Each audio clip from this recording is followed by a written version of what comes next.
if I have to explain it to you, that means you don't get sarcasm and dry humor. It can't be explained. You either get it or you don't. So stop being frustrated and puzzled. It's an artistic piece. You're not supposed to explain art.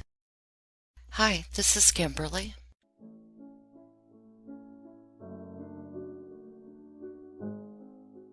This is a synopsis and a critique of Chapter 6 of My Daddy is a Hero, How Chris Watts Went from Family Man to Family Killer by Lena Derhally. The title of this chapter is I Love Those Girls to Death.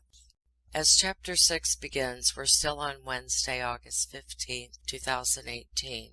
CBI Agent Tammy Lee has set out to beat down CW with the polygraph test. She was about to prove everyone wrong in their perception of Simpleton as a fine, upstanding, helpful, kind, polite young man. Tammy started off by asking Chris how he was feeling. He told her he had a tummy ache.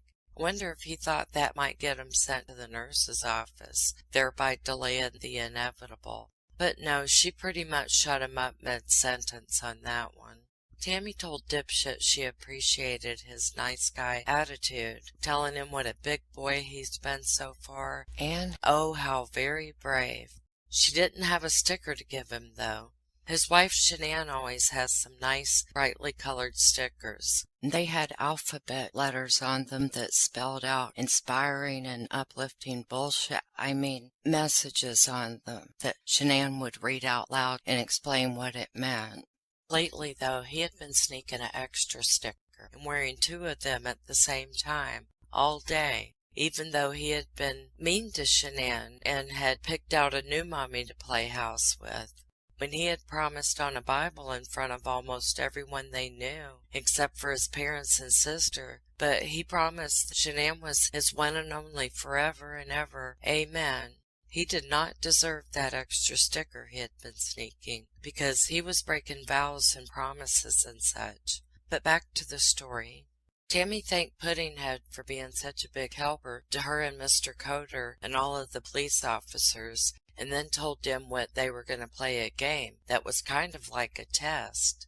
She even let him practice for 3 whole hours to get ready for it. She said this game was going to help them find Shanann and the girls. Tammy was looking around for some stickers, but found that she had something even cooler than that. They were these little things to clip onto CW's fingers. Depending on how nervous and trembling the ninny was feeling inside, it would make the needle on the record player jump. It was a bit like one of those finger art games that he and Cece would doodle on when Shanann would let him have iPad time after dinner, depending on if he ate his Thrive bars or not that she made him put in his lunchbox. So he thought he might be able to win this game, but something inside him told him that he would. His hands were all trembling and shit, and Miss Tammy wouldn't let him sit on his hands. Those cool little finger clip things would tell Tammy if Fuckface was telling a big fat fucking festering lie. Before the game started, Tammy read the rules of the game. They were called Miranda rights. She told him he didn't have to play if he didn't want to, and that they were going to record it, because they might want to show other people later or prove something he said. If he lost the game, other people might want to come and talk to him about it. They would review the recording to make sure Tammy played fair and didn't trick him. She told him over and over and over that he did not have to play if he didn't want to, and he could stop and leave at any time, but not to go barreling out the door with her $6,000 gaming equipment attached to him. Tammy asked CW to draw his name on the paper, and then they started. Tammy was very friendly. She asked about before he became a really big boy and lived with Mommy and Daddy, about that family and his new family when him and Shanann decided to play house together, and what did Chris like to pretend to do during the day while Shanann was being the mommy at home. He said he would go to a place called 𝐻𝐸𝐴𝐷𝐸𝐼, and he liked to call this going to work. He got to wear Bob the Builder boots. The other people at work would call CW Rain Man because he was really good at remembering stuff. but it was kind of funny, 'cause then he couldn't remember anything for Miss Tammy and Mr. Coder. He was good at school, too, because of this. Him and his grandmother used to play memory games, like state capitals. Fathead told Tammy he didn't want to play with Shenan anymore. He said that their parts didn't fit together very well any longer. Tammy used a big word and said connection, and he said, yes, that's it. And that the last time he and Shenan hugged each other really hard, they got a new baby in Shenan's tummy. Chris started talking bullshit and said that he and Shenan both wanted to make it work and were at a point where they were wondering what they could do to make that happen. Tammy asked him if Shenan had come right out and asked him if he was doing that secret stuff with someone other than her. That stuff that's super duper embarrassing to talk about. And Birdbrain lied, 'cause he's a fraidy cat. He was too intimidated to tell her about his new friend Nikki. He was keeping that a secret. And he was all like, you know I wouldn't do that. Miss Lena said in the book, quote, Chris boasted that his friend Jeremy Lindstrom said, you're the type of guy I could send you with my wife for a week and know nothing would happen. And Fuckface was like, well, of course she doesn't look like Sticky. Chris seemed to brag quite a bit about his stellar reputation with others, end quote. Yeah, he tricked all those motherfuckers. Chris liked lying. It was fun. Then CW, well, once he started lying, it became easier and easier. Soon they were just flying out of his mouth. Dum Dum said this. People know what kind of person I am. I'm not the type of guy that's gonna say, all right, my wife is gone. Who's the girl I can find in 5 weeks? That's not me. I respect my wife and she respects me. If she's somewhere safe right now, I don't think it would be with a guy. If it is, I'm fine. I want her to be safe. I want the kids back home. If it was with a guy, great. Bullshit. Come back home. We'll talk about it later. I never had an inkling that she would do the same, that she would do anything to me. He caught his slip up. Tammy sat with a straight face while Pinhead regurgitated his bullshit. Chris told Tammy whenever Shenan would call him while they were apart over the summer, he would be on a run or working out, and she could tell he didn't want to talk to her, end quote.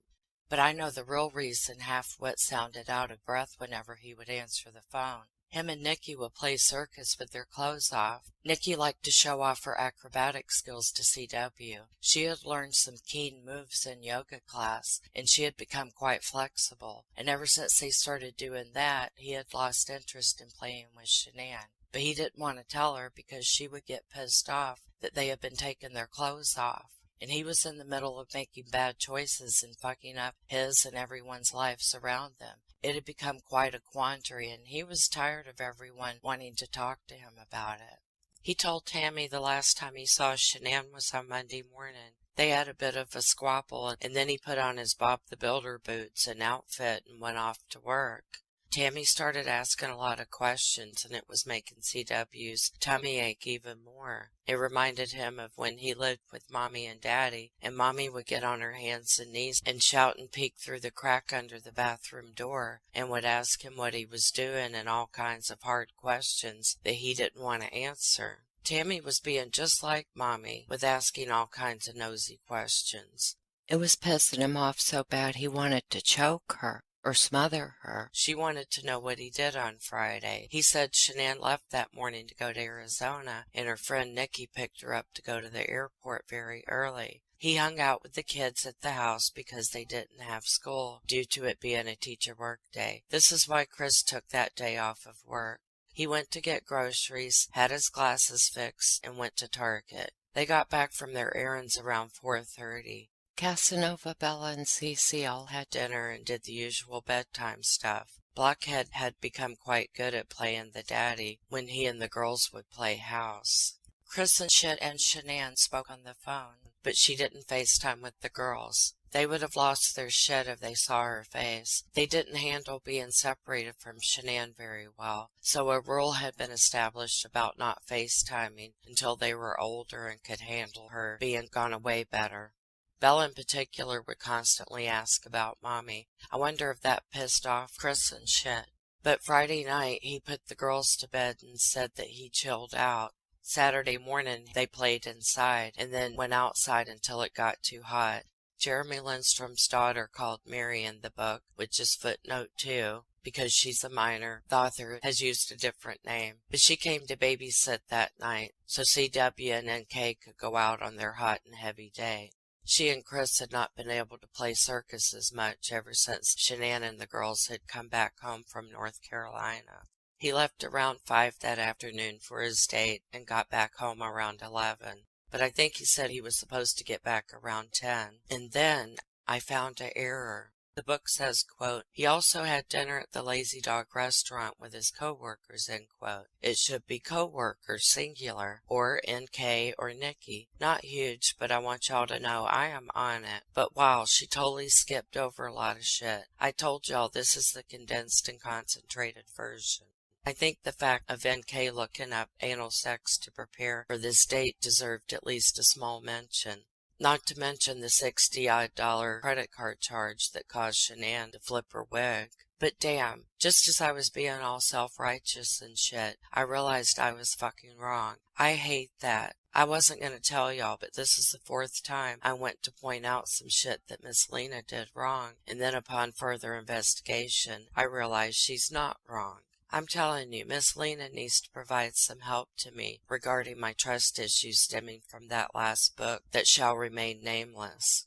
Okay, let me explain why I am wrong and why Miss Lena, as usual, is right. This is Asshat's version of what the fuck happened over the weekend, not the real version. So this is the fib, the cock and bull story he was telling to Tammy. Now I get it.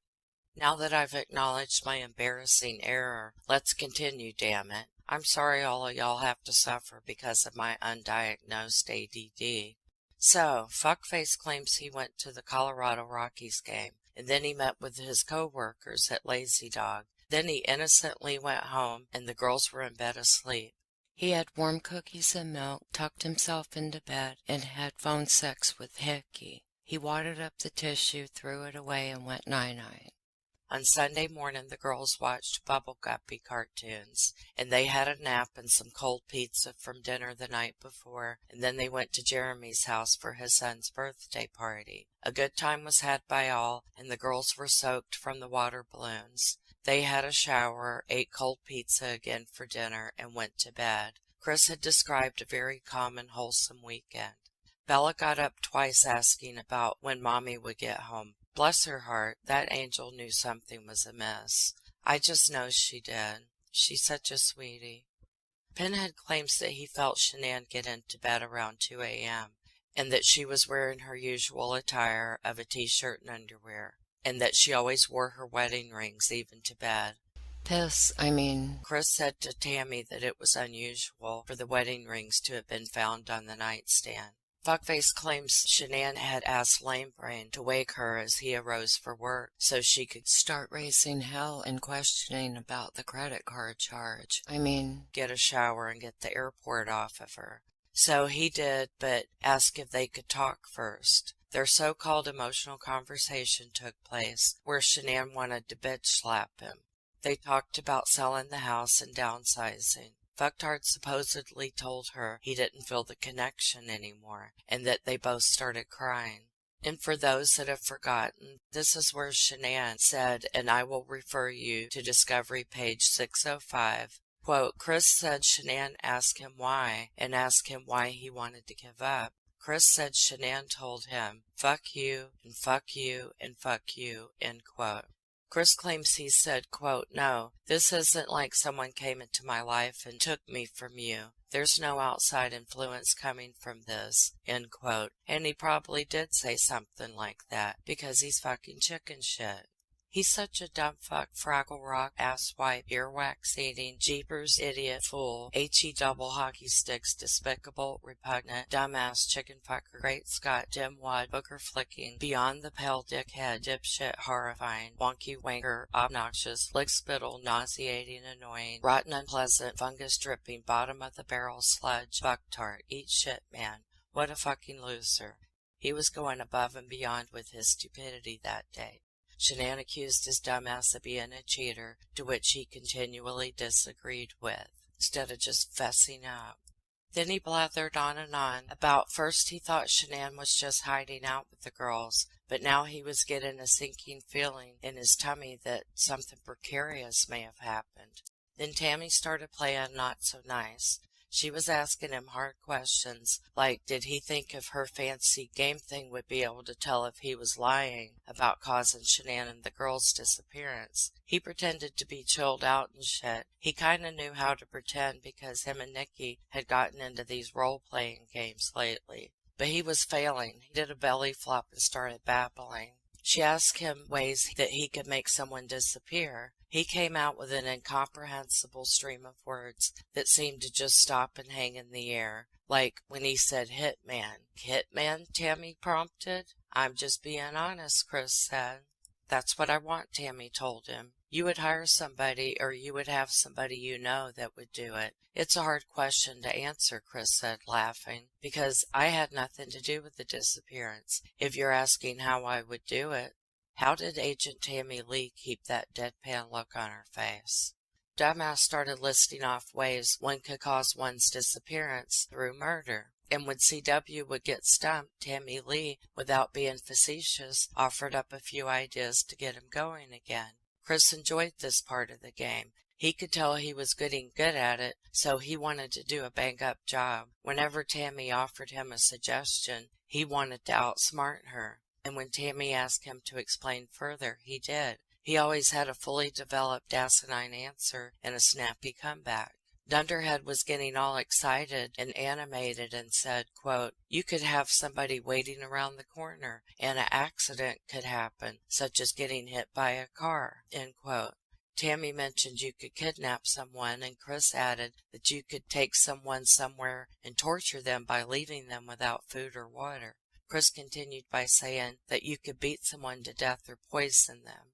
Then Tammy went all kind of hostile on him, probably because she knew she was winning the game. Tammy said, Chris, I just want to know if you're the one who caused Shanann's physical disappearance. CW got all vexed and annoyed. He wanted to just take those gaming pieces off of his hands, slam her laptop closed, and storm out of there. He wanted to go find Mr. Coder and Daddy and tell them Tammy wasn't playing nice. He might even call his mom. He wondered if his level of highly strung pissed-offness was registering on her stupid game. But he stuck with it. He was going to show her. He tried to nip in the bud her worries about him doing anything to Shanann and the girls. If it was showing up on that polygraph game, it was because he felt like a jackass and felt guilty for hurting Shanann's feelings, he said. That she said she was going to a friend's house and that's all he knew, gosh darn it. And Tammy asked him one last time, do you know where Shanann is now? He said, I don't. And he wondered if the game with Tammy was over. He was getting tired and hungry, and he started to wonder where Daddy was. And that was where the chapter ends. Before I go, I want to let you know that I'll be adding the polygraph for you guys to watch. I've cut out some parts where CW goes to the potty and other dead air parts to make it less tedious. And just to publicly address some of the dumbest of dumbass comments that I've gotten over the last several days. I swear the holidays and the upcoming full moon has brought out the crazies. They're just coming out of the woodwork. And I just want to say again, on my channel, if I have to explain it to you, that means you don't get sarcasm and dry humor. It can't be explained. You either get it or you don't. So stop being frustrated and puzzled. So just go away. You don't fucking belong here. And I've hidden you anyway because you're harsh and my mellow. Your sarcasm is turning people off. Some people have said to me, okay. And you use the word like too much. I was being fucking sarcastic, you dumbass. Some will say, you're being sarcastic and it's a turnoff. That's like going to the grocery store and then being pissed off and outraged because they sell food. So just piss off, get off my channel. Thank you. And that will be the end of this video. Much love and peace. Thank you for listening.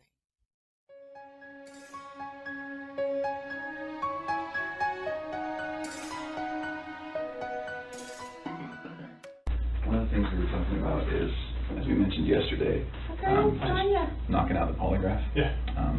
Why don't we do that today? Okay. Why don't we do that now? Okay. We'll get that out of the way when you're done. This is Tammy. Did you meet Tammy yesterday? No, this okay. is the only one. This is Tammy. Hi, Chris. How are you? All right. So then when we're done, we'll figure out our game plan that I was talking about today. Okay.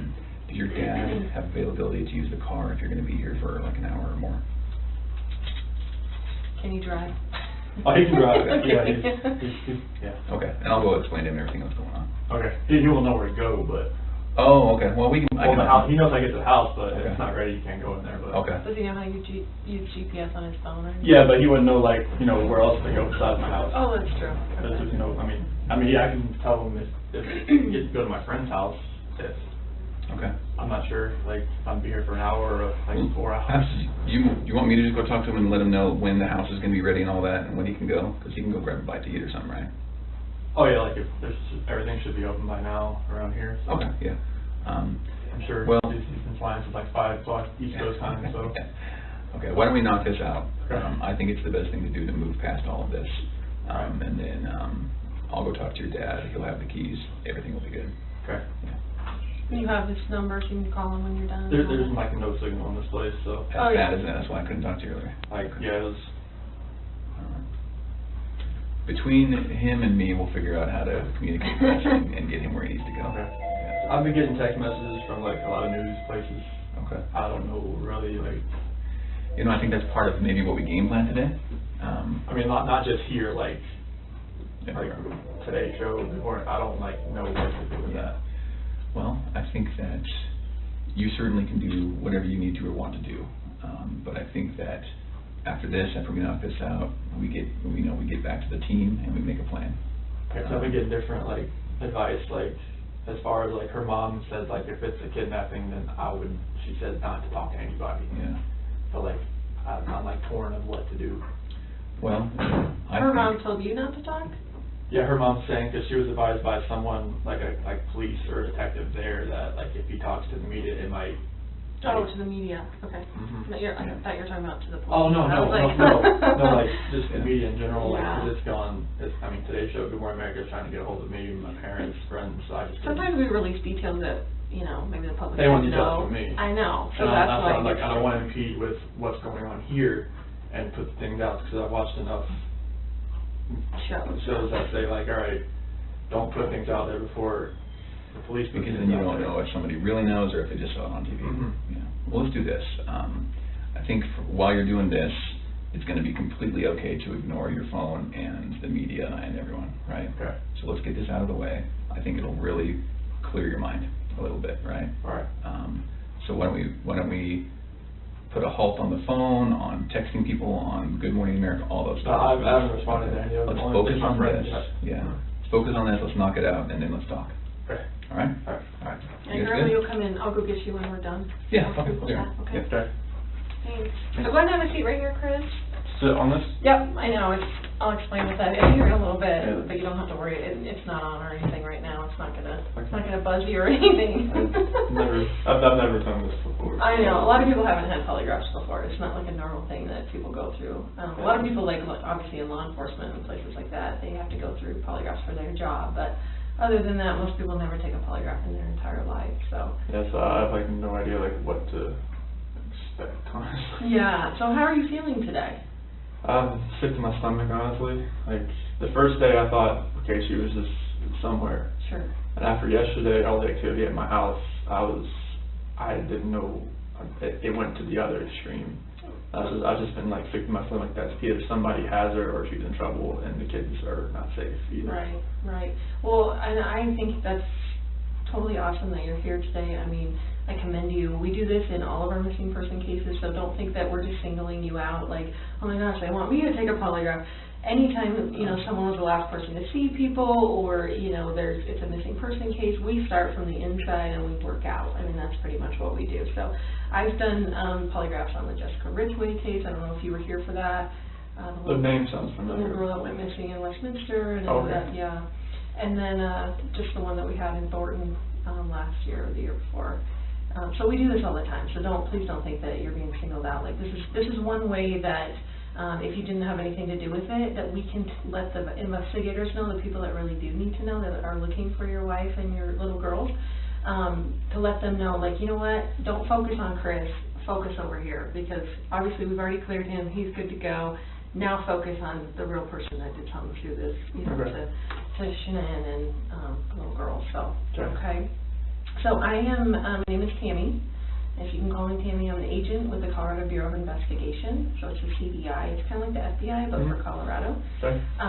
So what our role is, just so you know, is anytime a law enforcement agency or a district attorney's office or the governor needs assistance with a case, they can call the CBI to come out and assist them. So obviously in this, you know, type of case, they're calling in all the resources that they can, which includes me, who works out of the Denver office, and I also do Polygraph. So they asked me if I would be willing to come here and chat with you and hopefully get you cleared up and on your way, because it sounds like that's what you're here for, and that's awesome, because that's mostly what people want to do is like, dude, you're looking at the wrong person. Like, I just want to show you I had nothing to do with this, and then you guys can get on your way and, you know, do your investigation somewhere else. So, because that helps us, because then we don't have to keep focusing on Chris. Does that make sense to you? Yeah. Okay. This polygraph today is going to be recorded. Obviously, it would be dumb if I didn't, because what if at the end I said you said whatever and you really didn't say it? Obviously, you could go back and look at the recording. There's a camera right there. And there's also a backup digital recording that I'm doing.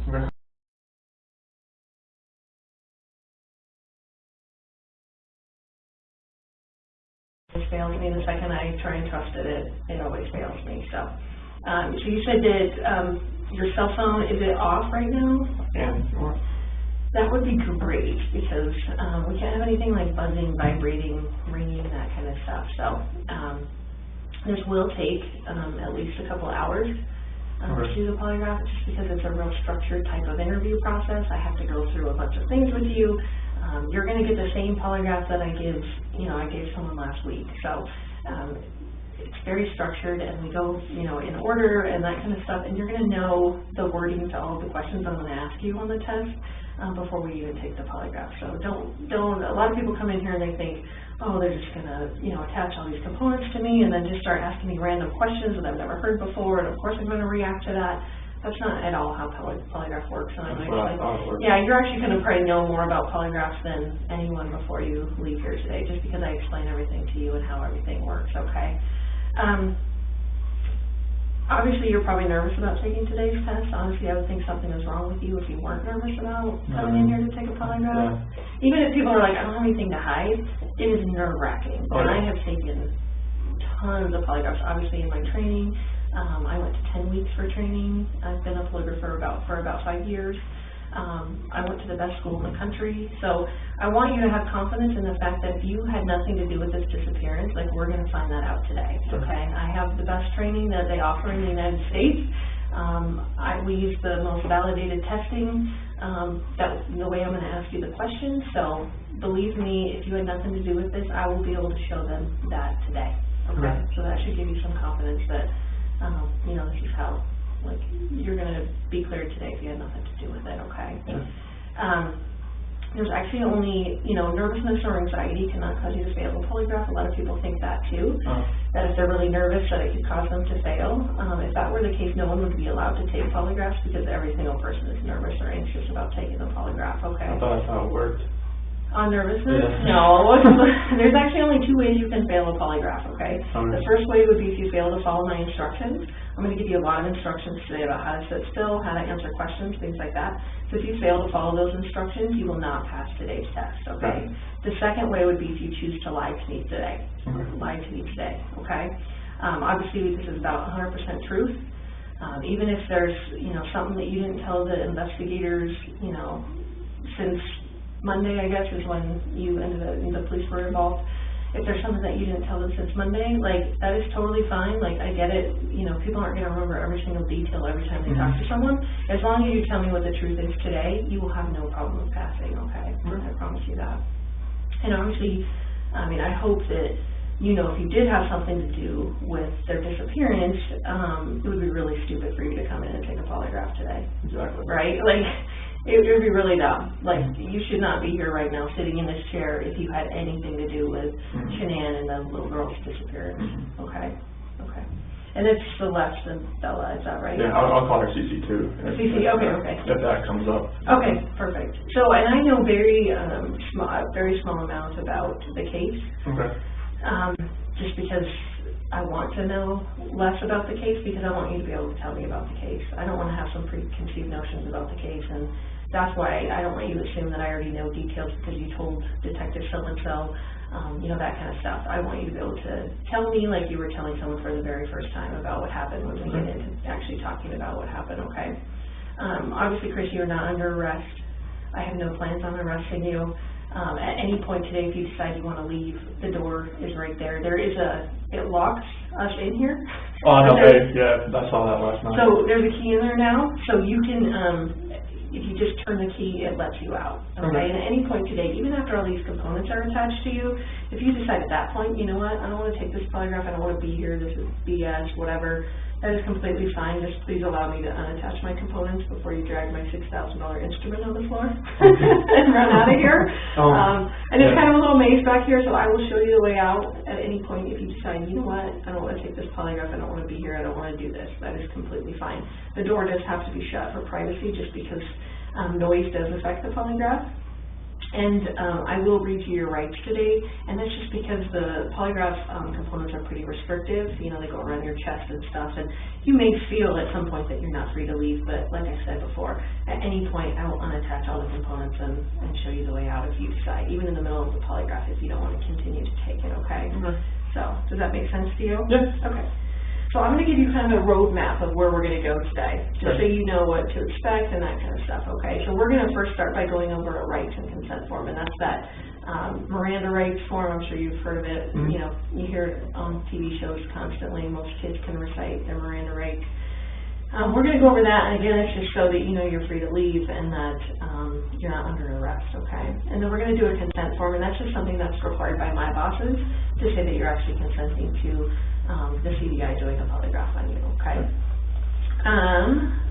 After that, we do a biographical and a medical form, and that's basically to make sure that you're a suitable subject to take the actual polygraph. I want to make sure that you didn't smoke, you know, 10 bowls of weed, you know, the night before. I wish that didn't normally happen, but a lot of people smoke drugs before they come in here because they're really nervous and they're trying to calm themselves down. Some people take a lot of medication. Some people hear voices. All of those things are things that I cannot conduct a polygraph on someone if they have those things going on. So I just need to make sure that none of that stuff is affecting you. You seem very lucid. You're talking to me. You're making sense. You know, you're not jittery. You're not moving around, that kind of stuff. So I don't think we're going to have any issues. But I want to vet all of that out and just kind of, you know, make sure that you had enough sleep and you're not, I mean, obviously no one's getting a lot of sleep. Probably since Monday, but just so we can talk about all of that, okay? Sure. And then after that, we're going to discuss the issue of why you're here. Okay, I want to know everything you know, and again, I don't want you to assume that I already know something.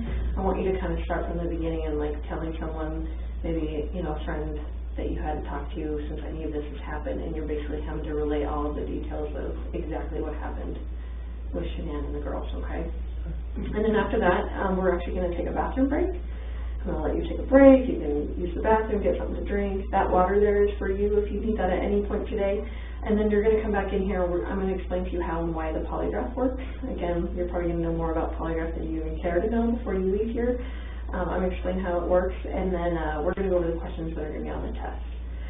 And like I said before, you're going to know the words to every single question, so it's not that, and we're going to discuss that even before we even take the polygraph, like what those questions mean, and just so you are completely clear in your mind when Tammy asked me this question, this is exactly what she means, this is exactly what she's asking, and this is the answer that I have for that question. So we're going to go over those. I let you practice answering them like 2 or 3 times, and then we'll go through them repeatedly if you need me to go over them 4 or 5 times, just, you know, before we actually take the test. I'm more than happy to do that too. I want you very comfortable with the questions and that you know what they mean and how you're going to answer them, okay? After that, we're going to go, we're actually going to do a practice test. And again, that just lets me know that you're a suitable subject to take the actual polygraph, and then after that, we actually get into the actual testing. So that's why it takes a long time, is because there is a pretty big process that goes along with it. Okay. Work. Yeah. So did you, you're not working today, right? No. Do you have a date that you're going back to work? Not at the moment. No.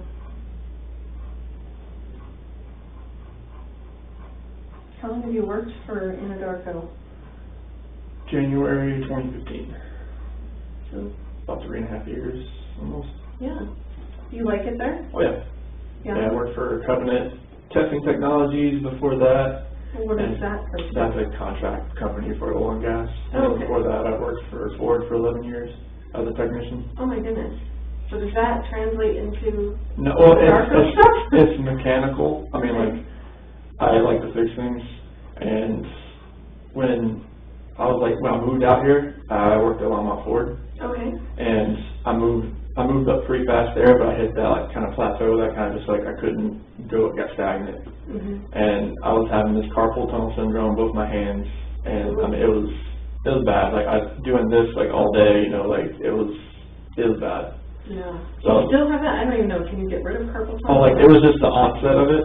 Like it wasn't like full on I need to have surgery type thing, but like now it's so much better. Like it doesn't have the pain. Like there's a lot of mechanical things you do in oil and gas, but it's not as repetitive as the car industry is. So are you, excuse my language, are you a worker bee or are you like a boss guy? A little bit of both. Okay. So you're taking your hands dirty too? Oh yeah. Oh yeah. Yeah, like I'm a field coordinator right now for the area. We have 6 route operators and 2 rover operators. So that's what I'm kind of just over them right now, and we game plan, like we look on the computer on our well summary screen and kind of go from there to see what kind of problems we might have throughout the day. Sure. And just kind of like, all right, this is what we need to do. You go here, there. Okay. So everybody's doing kind of middle part of the day, and everybody needs help, and try to get everybody checked out by like 3:30 or something like that. Oh, that's nice. But don't you go to work pretty early? Yeah, we start pretty like 6:30, somewhere around there. So. That's super early. Oh yeah, you have to get there early because you just never know what could happen. So. That's true. That is true. So do you have an ID on you, Chris, that I could see? So I have the biographical form has some like driver's license numbers and that kind of stuff. So I'll just keep this just for a second till I do the other form. Are you named after anyone? No. No? My middle name's just my dad's middle name, but other than that, no. Okay.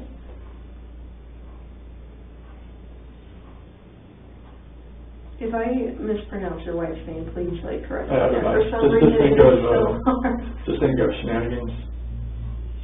Oh, I like that. Okay, I got it. That's the way she tells people. Does her family call her Shanann? So the way they spelled it, it was like Shan-Ann, like with an apostrophe, but she just called it Shanann. She was named after Shana. Oh my gosh. Okay. Okay, so.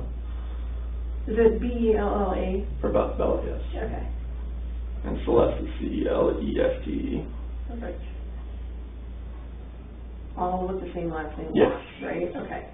So, Chris, this is the advisement and rights form. This just says that Agent Tammy Lee says, I'm an agent with the Colorado Bureau of Investigation, and I wish to talk to you about, obviously, the disappearance of Shanann, Bella, and Celeste Watts, okay? You have the right to remain silent. Anything you say can and will be used against you in a court of law. You have the right to talk to a lawyer and to have him present with you while you're being questioned. If you cannot afford to hire a lawyer, one will be appointed to represent you before any questioning if you wish. And you can decide at any time to exercise these rights and not answer any questions or make any statements. Do you understand each of those rights? Were they read to you, Chris? So I'll just have you write, I guess, when we get to that. And then having those rights in mind, do you wish to talk to me now and obviously go through with the polygraph? Okay, perfect. So what I want you to do is go ahead and answer both of those as yeses, if you still agree with that, and then sign and date that signature line, if you would.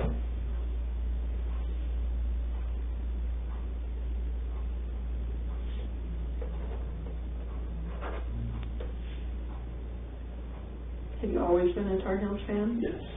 15? It is, yeah.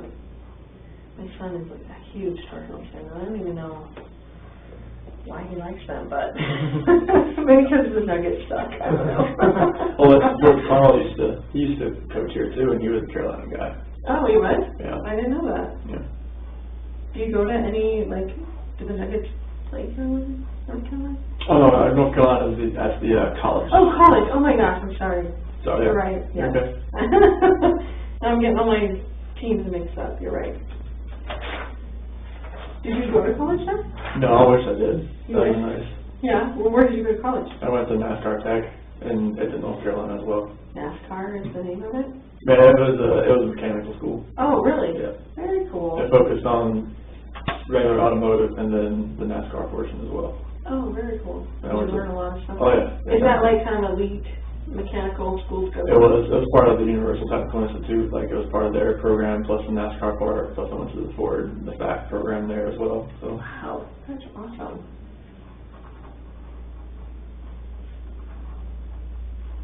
Do you have any other nicknames or anything that people call you? It's Chris. Just Chris. And some, like, just random ones at work. Just doesn't make any sense. So.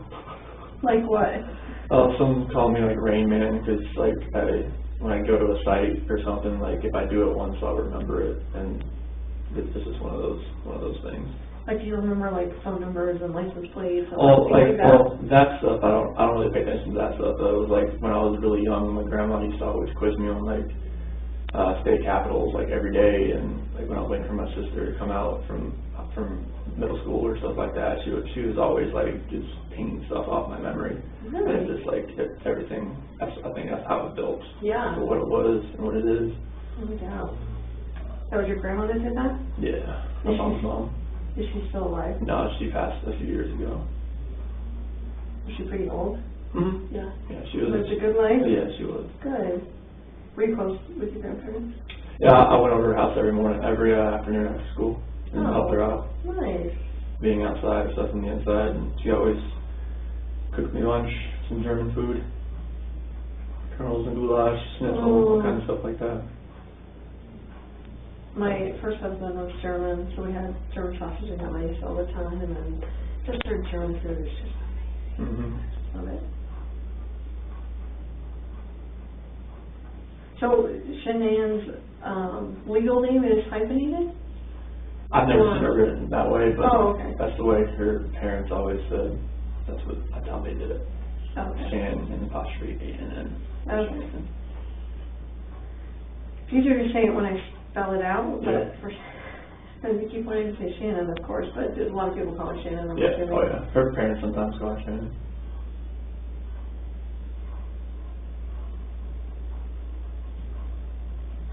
Have you talked to her parents at all? Mm-hmm. Yeah, are they being pretty decent and good? Are they coming here? I'm not sure yet. Who, like, my dad's here. Your dad's here. Is there any other family members of yours coming? Not right now. No. Just my dad came out and was for support. He just got here this morning. That's nice. What a nice dude. Mm-hmm.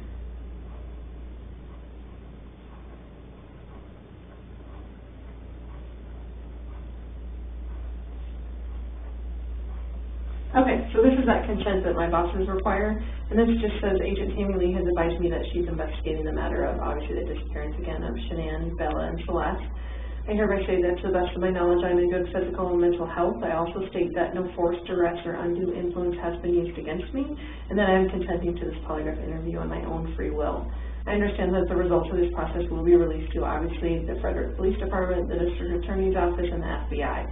It would be very silly for you to sit in here and take a polygraph if I couldn't release your result of hopefully passing to the people that need to know. Does that make sense to you? And it says, I hereby give my voluntary consent to undergo a polygraph interview, and I understand that this process is subject to both audio and video recording and monitoring, which we had already talked about, okay? So if you agree with that consent, you can just sign and date it.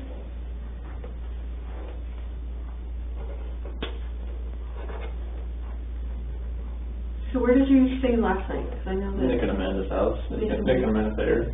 How do you know them? So Amanda used to be a director at Primrose School where Bella and CC go, but then she transferred to another place, and Shanann was getting her on Thrive, and that's how they met.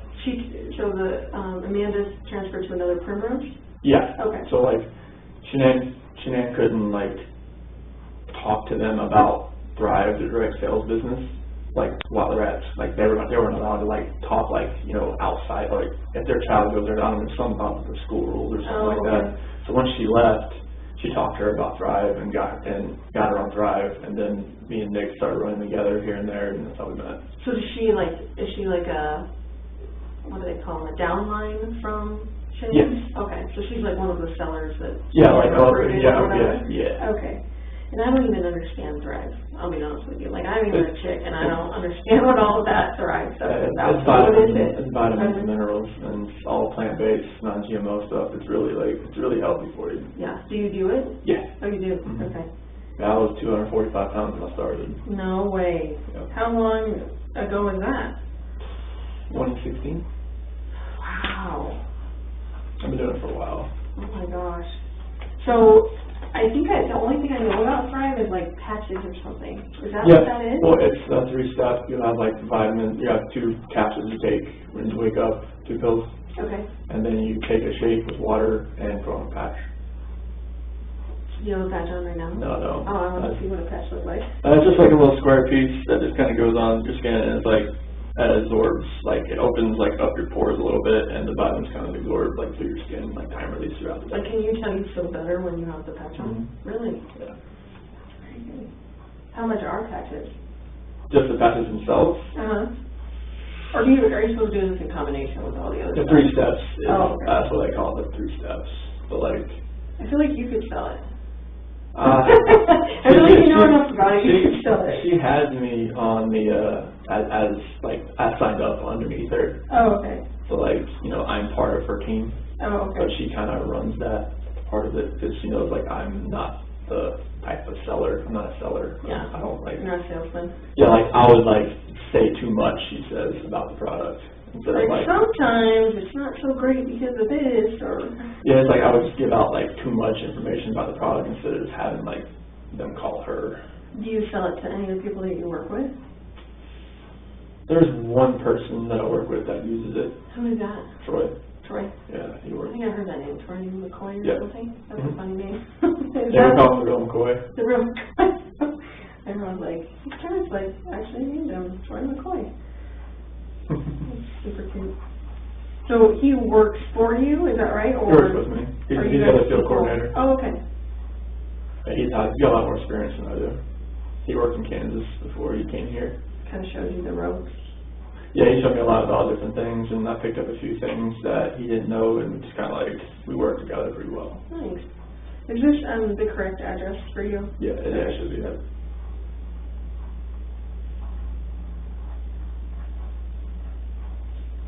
Is Troy married? Yes. Oh, yes. So do your families hang out at all? A few times we have. His kids are older. Oh, okay. Like how old are they? Like 11, 10, 8, and 7. Oh, okay. Somewhere around there. There's 4 kids? Two of them. Oh, okay. Like a blended family? Yeah. I think he met her when she had 2 kids already. Oh. Yeah. So what's your Social Security number, Chris? 241. Okay. 67-3387. And your cell phone? 910-309-1702.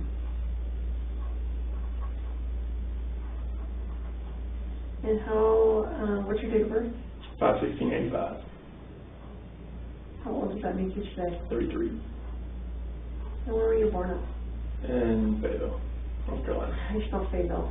FAYETTEVILLE. You say Fayetteville? Mm-hmm. Okay.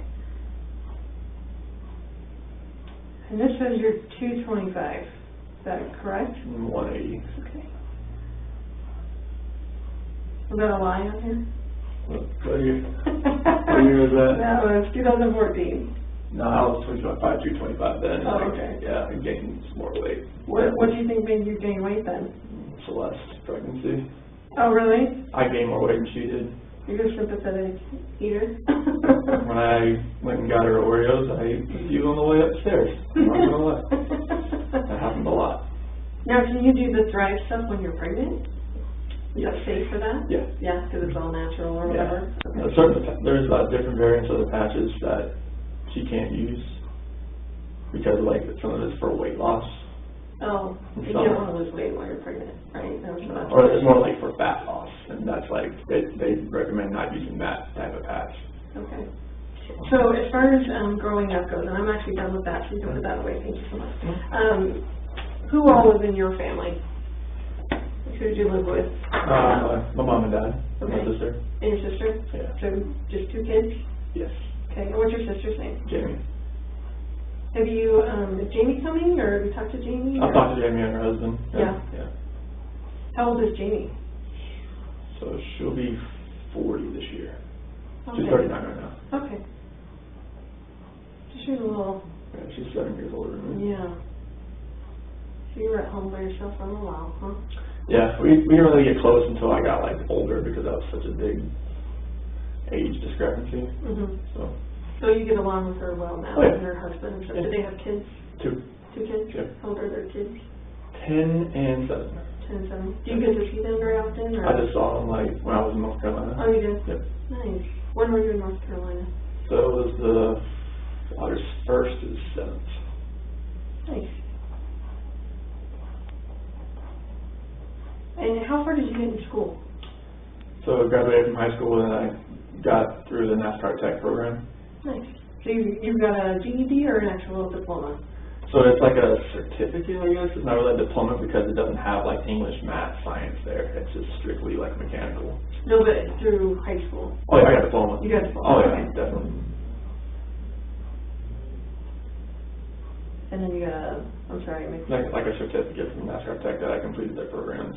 Like, I guess it can't be a degree without, you know, like English, math, and science and stuff like that. Did you always know that that's what you wanted to do, was the car stuff?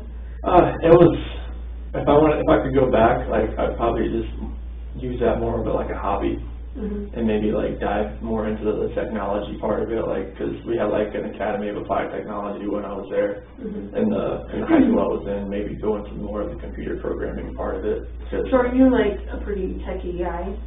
No, I don't say techie, but I understand like numbers and math a lot. Like that's like with working on these wells, there's a lot of programming, a lot of setting up these wells to make them run, and like using the numbers, the pressures to optimize the wells. Is something. You already lost me. Like I do that job. No, I did not do that job. That's why I helped Troy. Like he knows more of like the stuff that was like 10 years ago type of thing, and I know more about. I've kind of like grasped some more of the stuff that's happening right now. Sure.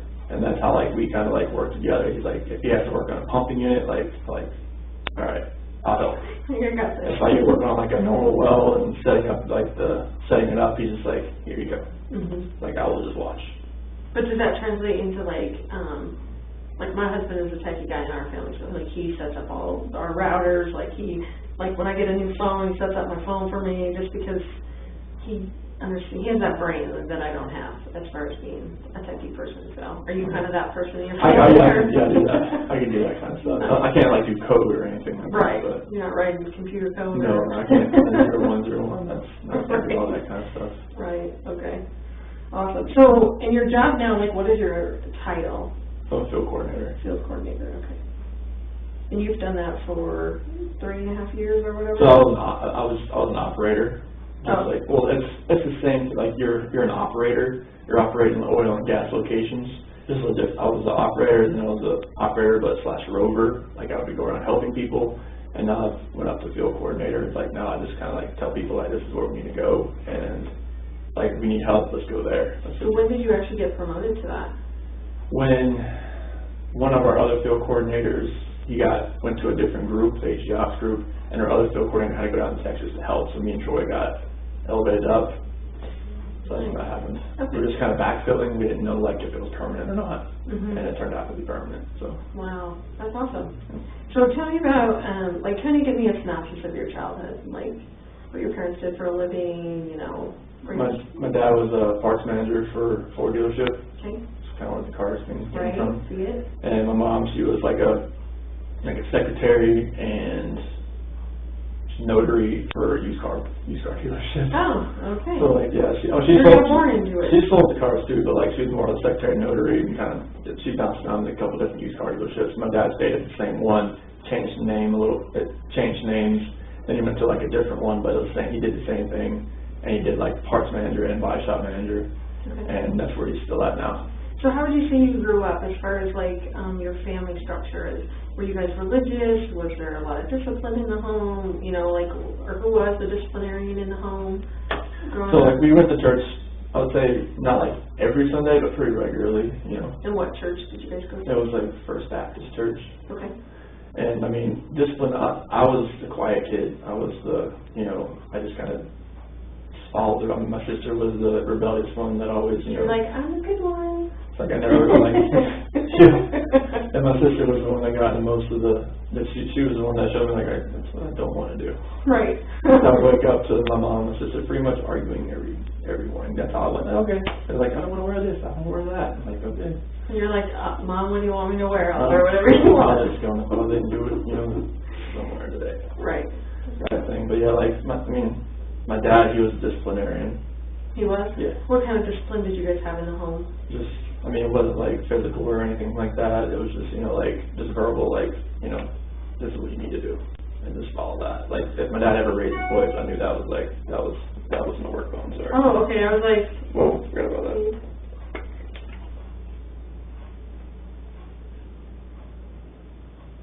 doing kind of now, I'm not in the middle of the test. No, you're good. You're good. I have 2 phones too, and it's hard to keep track of them, so. Yeah, my work phone, sorry, I'm glad I did that. Yeah. Okay, so you said your dad was a disciplinarian, but you just. I mean, it was verbal, like, cause like, if he raised voice, I knew something was like, okay, that's okay. I'm good there. Like, right.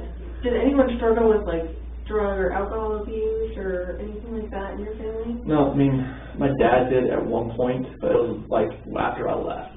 Like after I graduated and everything, and I just like, cause my sister, she would leave and she'd come back, leave and come back, leave and come back. She never like runaway kind of thing? Oh, like she would move, like she went to East Carolina, then that didn't work out, so she came back home. She moved to a different place, and that didn't work out. She came back home type thing.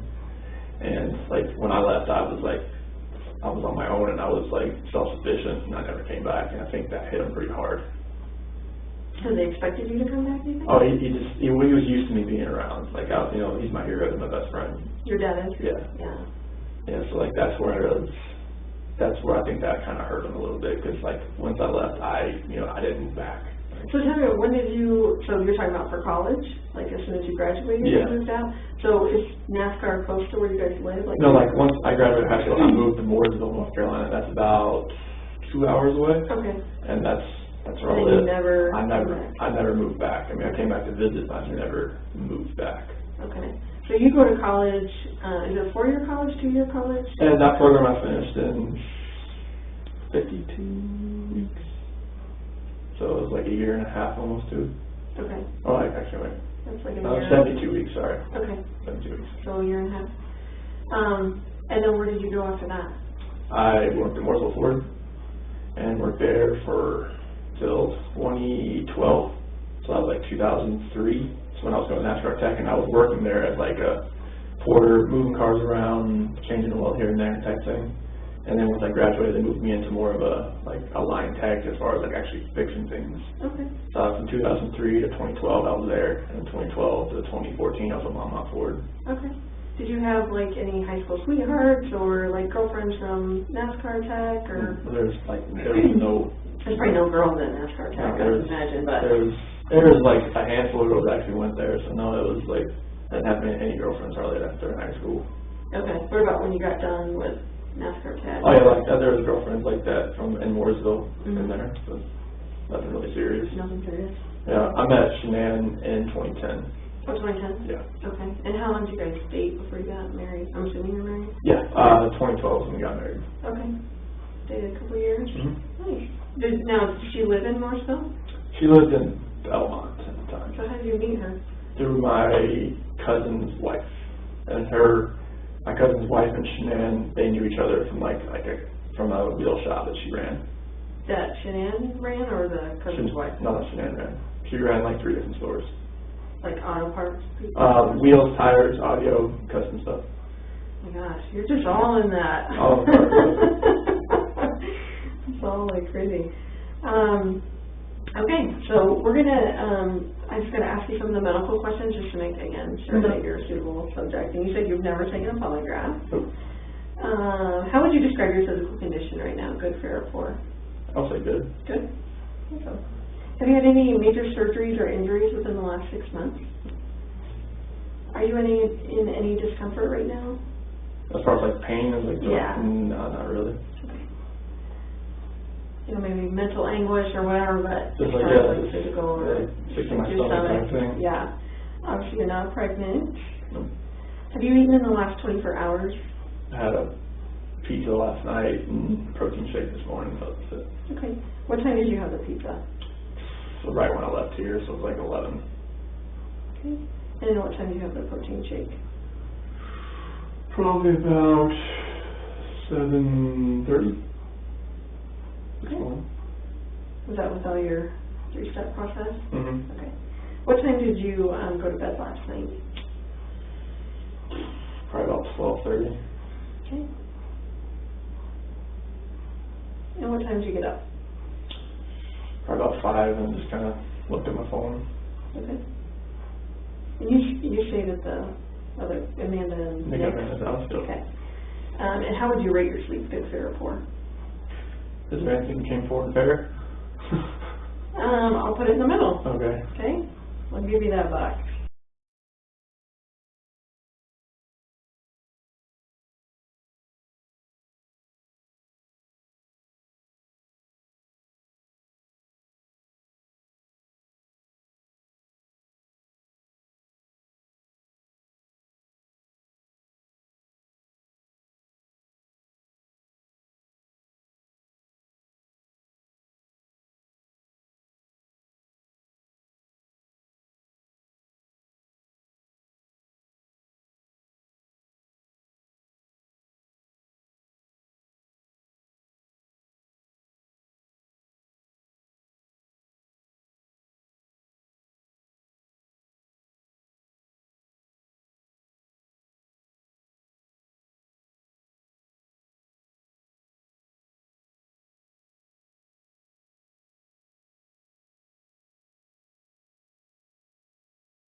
Have you had any alcohol within the last 24 hours?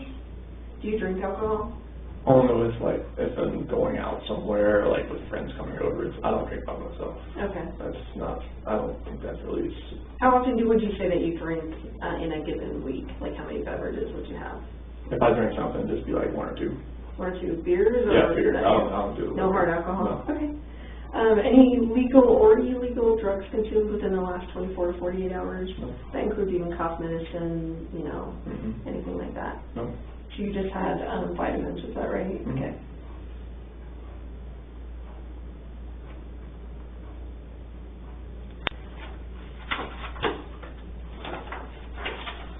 Alright. So now Chris, we're going to discuss the reason why you're here, okay?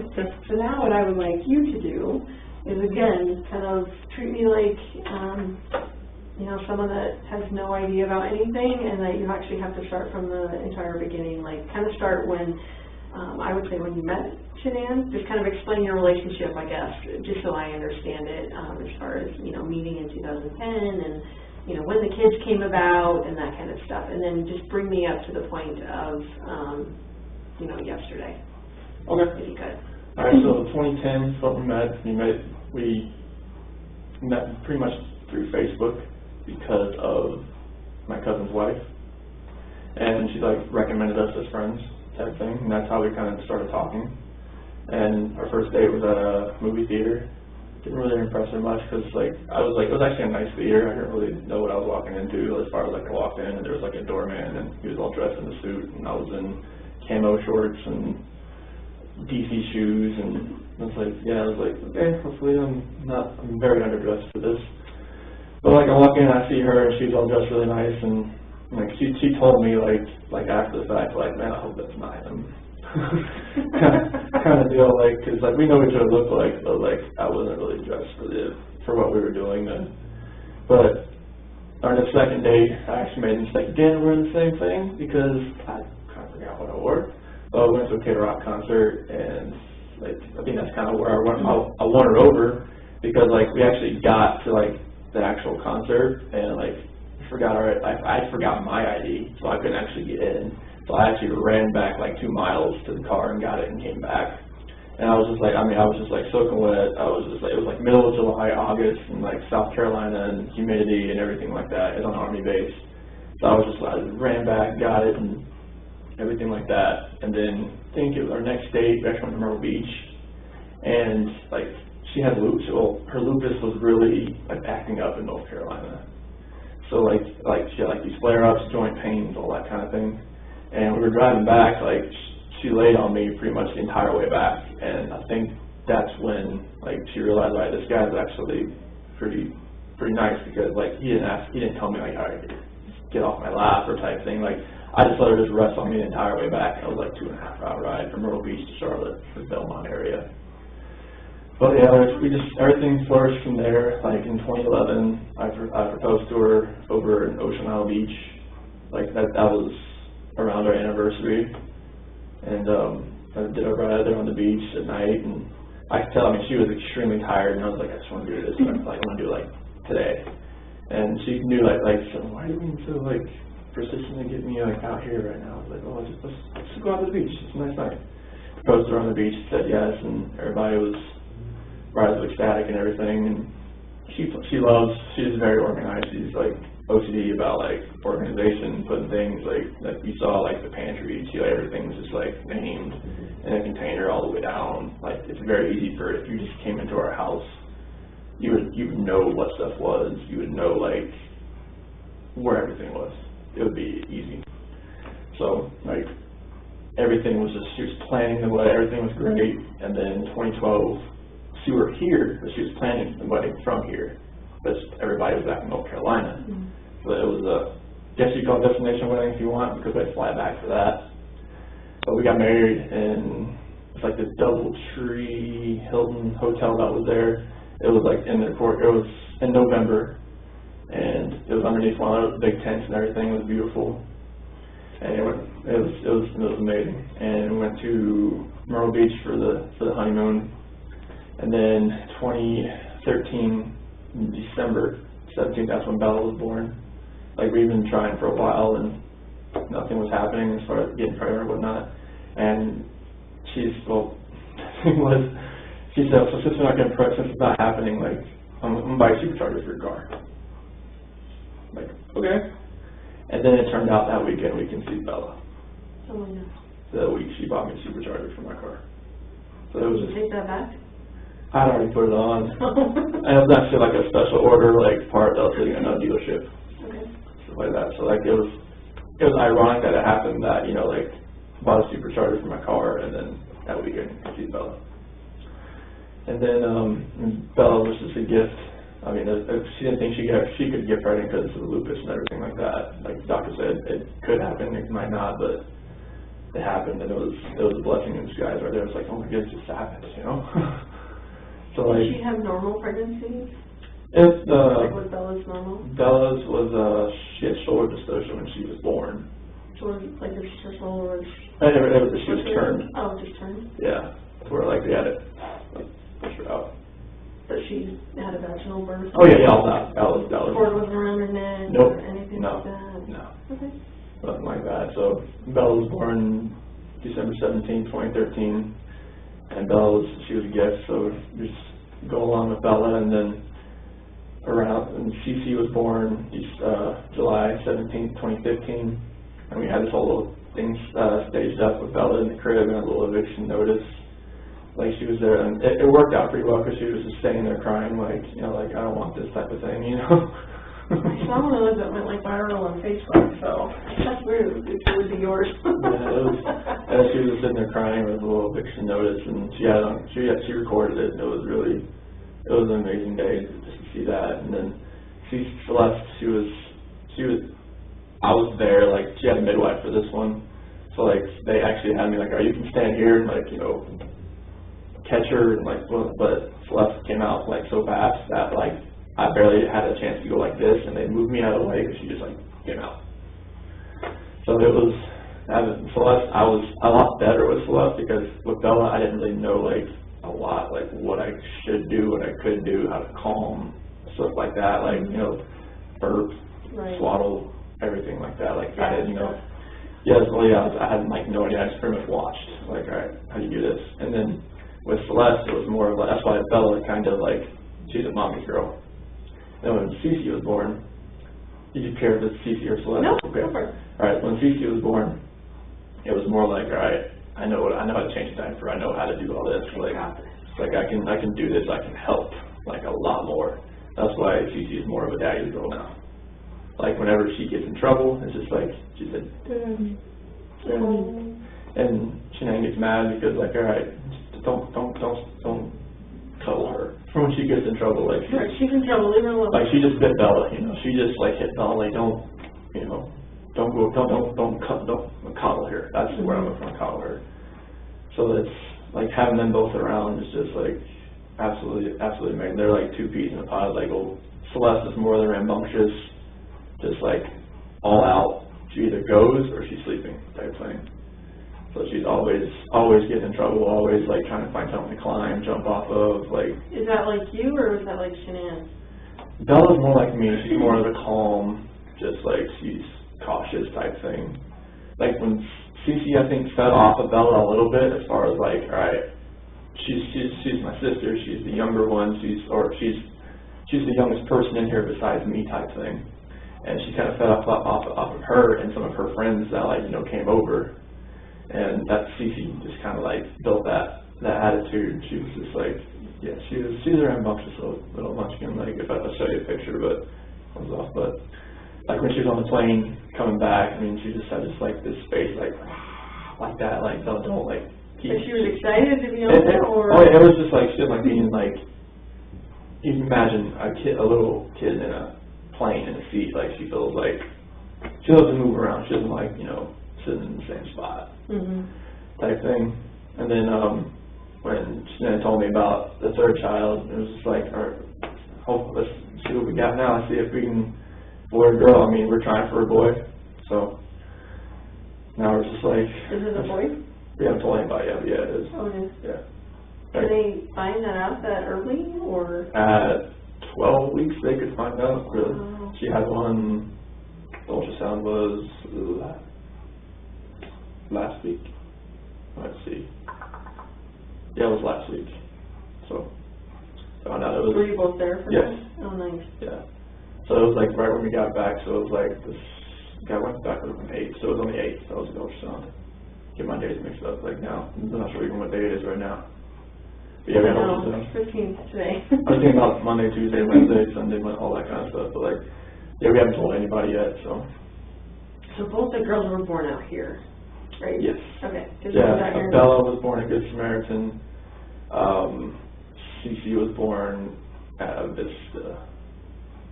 Did Shanann go through any like postpartum or anything like that with either of them? No. No? Didn't see anything like that. Good. Did she breastfeed? Yes. Both of them? Yes. Okay. Very cool. Bella a little longer than Celeste. So Bella was how old when she got pregnant with Celeste? So they're about 19 months apart. Okay, so like 10 months old? Yeah. Oh my goodness. Yeah, I know. Yeah, you were like, oh my goodness. No, we didn't know if it would happen again. That's true. So were you guys even using protection, or are you just like, it's not going to happen, so it is what it is? Yeah, it is what it is. Kind of thing. Very nice. Okay, so keep going from after Celeste was born. So after Celeste was born, I mean, we kind of thought, we kind of see how two kids went. Just that, I mean, they're just like rambunctious, they're sister love, and now they're 4 and 3. Bella will be 5 in December. So it's like, if it happens, it happens. As far as like having she used fertility drugs on both Bella and Celeste. Oh, she did. Yeah. Okay. Like the third child now, she was on no medication, nothing like that, but she's just on Thrive. Like she's healthy. She feels healthier now. And then with the Thrive, she really thinks that we only tried twice, and it happened.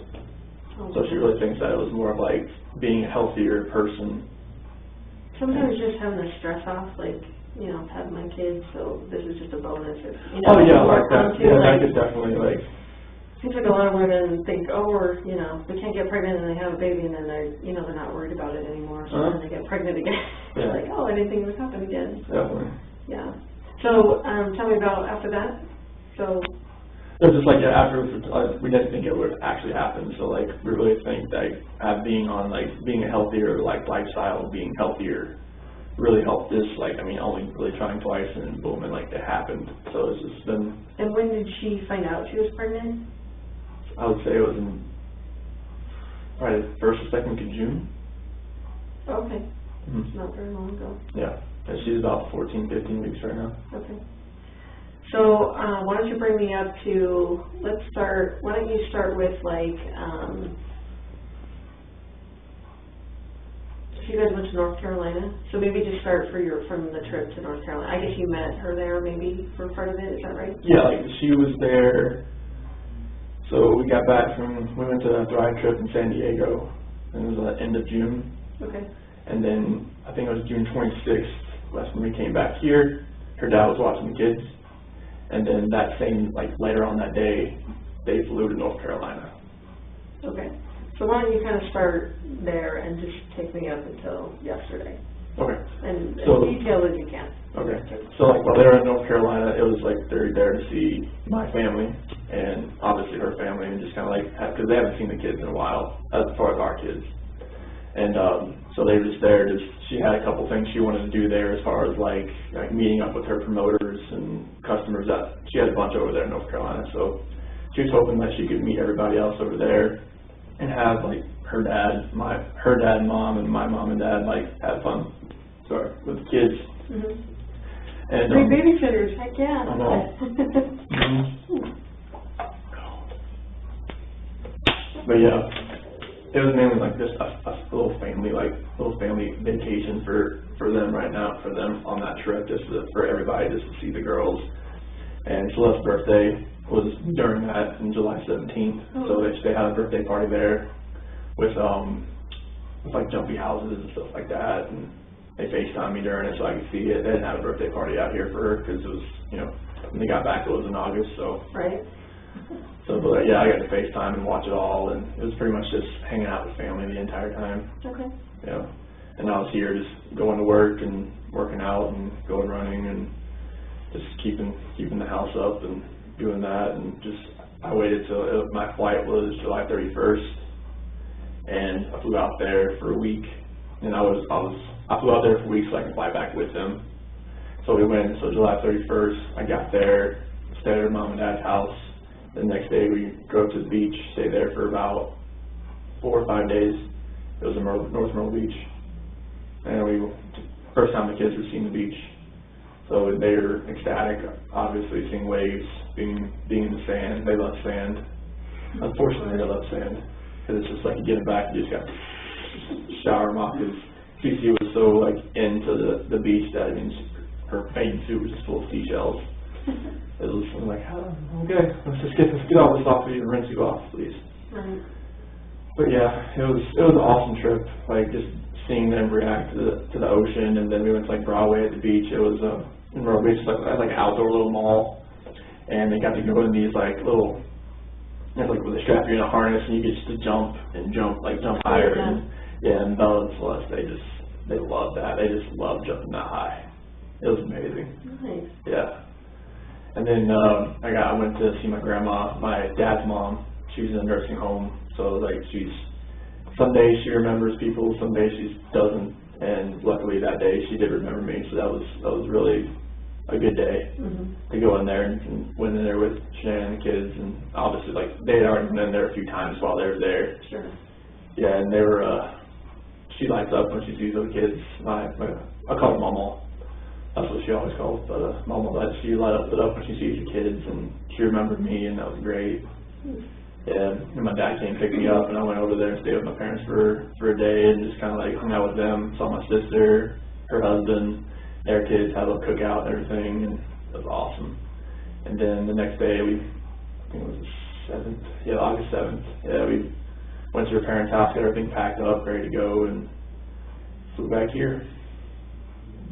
and then got back on later on that night, the 7th, and then on the 8th I went back to work, and then on the 10th, that's when Shanann flew out to Arizona with Nicole, and I had the kids from Friday, Saturday, and Sunday. And we went to a pool party on Saturday with Jeremy Lindstrom's, his son's turned 4, and they had a little pool party and everything over there, or a little mini pool, and it was water balloon fights. It was that epic time. It was great. It was awesome. That was awesome. It was just seeing their faces and seeing how much I mean, they didn't really play with water balloons that much at all, so CC, like, she would come over, she put one right in my pocket and just smacked it while I wasn't looking. She's a little trickster, so that was funny, and drove home, got back home, ate, and it was a really awesome day. Okay. What happened after that? So that was on Sunday. That was on that Sunday. So got the kids back, got them all showered up, got them to bed, and just pretty much waited around for hear from Shanann, because she was flying back that night, and her plane got delayed because there was a lot of dust storms in Arizona, and there was some other weather around that was delaying flights getting in there, and they didn't have a crew. That's why it was delayed. So her flight was supposed to get in around 11, but it didn't actually get in until about 2. So it was about you want to just go into this now? Yeah. Okay, cool. So about 2 o'clock, she came into bed. About 1:48, my doorbell picked up that she came in, but at 2 a.m. that's when she came in. She came into bed.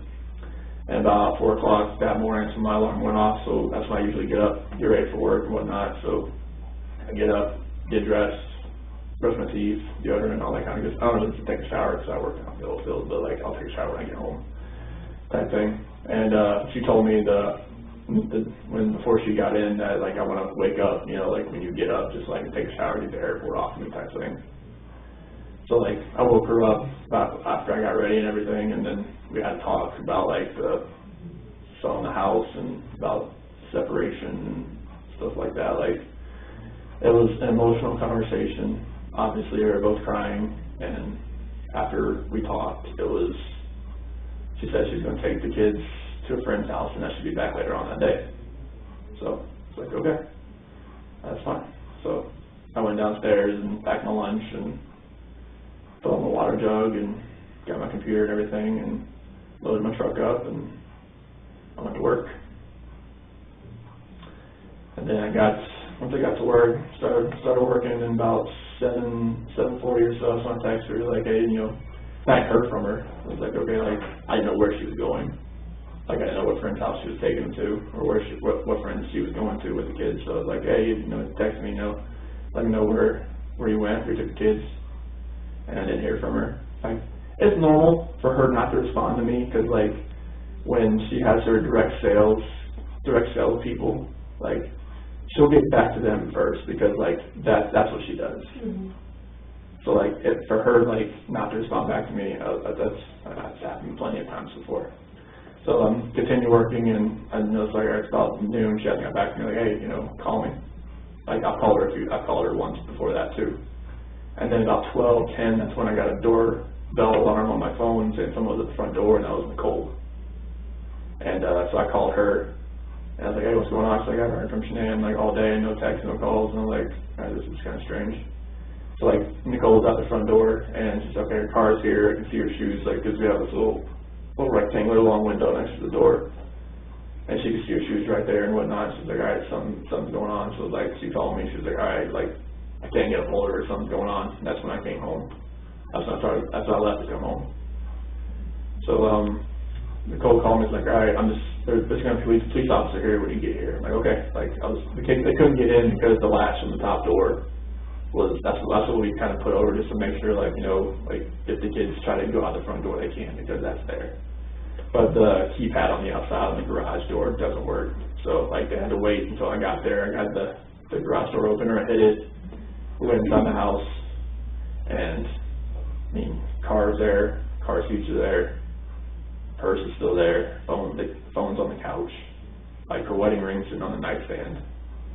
And it's there's no sign of Bella, Celeste, or anywhere. And it's like the police officer, I forget what the police officer's name was, but he was there, and he was just, once we found the phone, powered it up, and all the text messages like came through as far as like, everybody was reaching out to her and everything, like, hey, what's going on, like, are you okay, everything good? And there was just like, there was nothing there, like, it was just like, it was a ghost town. And everything that was there just didn't make sense as far as like, why, like, what happened. So we started like reaching out to a bunch of people. Like, any of your friends that, like, anybody that had reached out already, that, you know, like, had a car seat or, like had a kid in general, and nobody had heard from her. Nobody had a clue. Like, her mom hadn't reached out to her, my parents. I mean, nothing was there. And the officer, Detective 𝚤𝚘𝚘𝚗𝚗, detective, I'm not sure if you know the people that are involved. Yeah, I can't remember how to say it. Oh yeah, I think Detective 𝚤𝚘𝚗𝚗, he came, and they're all like, you know, taking questions from me, Nicole, her son Nick, that was there, and then we went over to, they talked to my neighbor, because he has a camera facing, like, he picks up a few different angles and whatnot, and watched his video surveillance, didn't see anything as far as her leaving at all. So they're just like, all right, like where, like how this happened, like there's no like video of her like leaving the front at all. So we didn't know, we were just at a loss for words, like, all right, where is she? Like, she witnessed leave everything here. Like, even the kid's medicine was still there. And I was just like, all right, she needs that. So we're just, the only thing that was gone was really the kids' blankets. Like, everything they slept with, like, you know, Celeste has like this big New York Yankees blanket and a little dinosaur and like a little dog that makes noises and a turtle and something. It's a whole package. And Bella has two blankets, but one was still at the house, the other one was gone. And she has a dinosaur and like a little swan blanket. Her other little